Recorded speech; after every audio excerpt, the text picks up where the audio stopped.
Hey, do yourself a favor and stop what you're doing to watch what we're making today.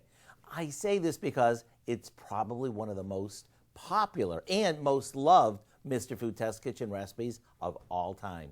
It's our chocolate chip cheesecake bars. And if you already have the recipe, today might be a good day to make them again.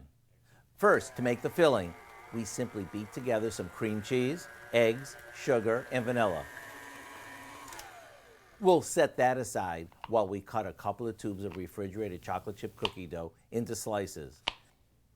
Next, we line the bottom of a 9x13 dish with half of these and press them together to make a crust. Now it's time to spoon on our cheesecake filling. Make sure you level it out so it bakes evenly. On top of that goes the rest of the sliced cookie dough. Don't worry about the space between the cookies, that's okay. After it bakes and cools, cut it into bars and serve them with milk. Then get ready for lots of oohs and ahs. The recipe for our chocolate chip cheesecake bars isn't just timeless, it's easy, foolproof, and most importantly, they taste amazing. I'm Howard with Kelly in the Mr. Food Test Kitchen, where today we found a favorite classic way for you to say, ooh, it's so good. Wow.